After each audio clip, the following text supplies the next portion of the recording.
En 2010, les téléspectateurs de M6 ont découvert Jean-Pierre Le Guelvoux dans la saison 5 de L'amour est dans le pré, M6. L'éleveur de vaches laitières, aviculteur et céréalier avait fait venir Nadège et Christelle chez lui. Malheureusement, il n'a pas trouvé l'amour grâce à l'émission présentée par Karine Le Marchand. Et 6 ans plus tard, il a refait parler de lui pour une terrible raison. Le 14 décembre 2016, Jean-Pierre Le Guelvoux s'est donné la mort à Moréac, près de Locminé dans le Morbihan. Il a pris l'arme de son frère chasseur pour se tirer une balle en plein cœur comme l'avait confié sa sœur Marie à travers une lettre ouverte, destinée à l'époque au ministre de l'Agriculture Stéphane Le Foll. Ce sont ces problèmes financiers qui l'ont poussé à commettre ce geste irréversible, un sujet sur lequel sa sœur s'était exprimée un peu moins de 2 mois après son décès, auprès de Téléstar, le mardi soir, veille de sa mort, j'étais resté un long moment avec lui au téléphone. On a discuté de l'avenir, de ses projets. Rien ne laissait présager ce qui s'est passé. Vers midi, il s'est tiré une balle en plein cœur.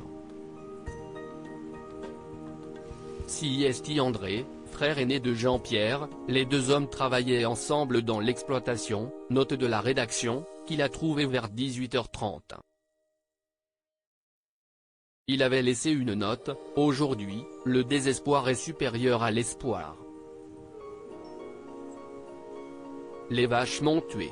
S'il aimait ses bêtes, la crise du lait n'a fait que rendre de plus en plus difficile sa situation. » Son frère André et lui sont passés de 15 à 65 vaches productives, et donc de 20 000 à 500 000 litres de lait par an.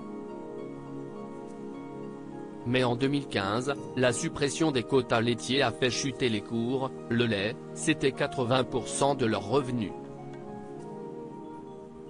Quand le prix est tombé à 25 centimes du litre, il ne couvrait même plus les coûts de production, avait poursuivi Marie.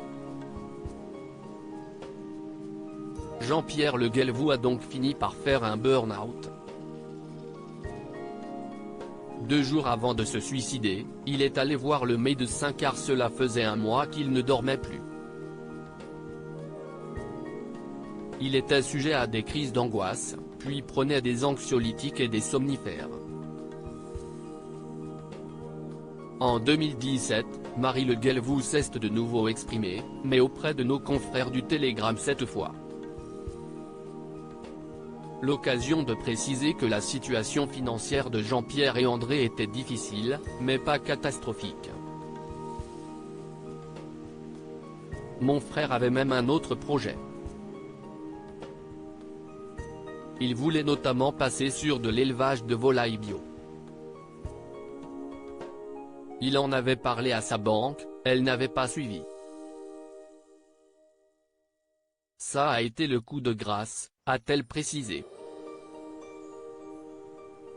André et elle se sont battus pour que l'exploitation survive. Aucune nouvelle depuis.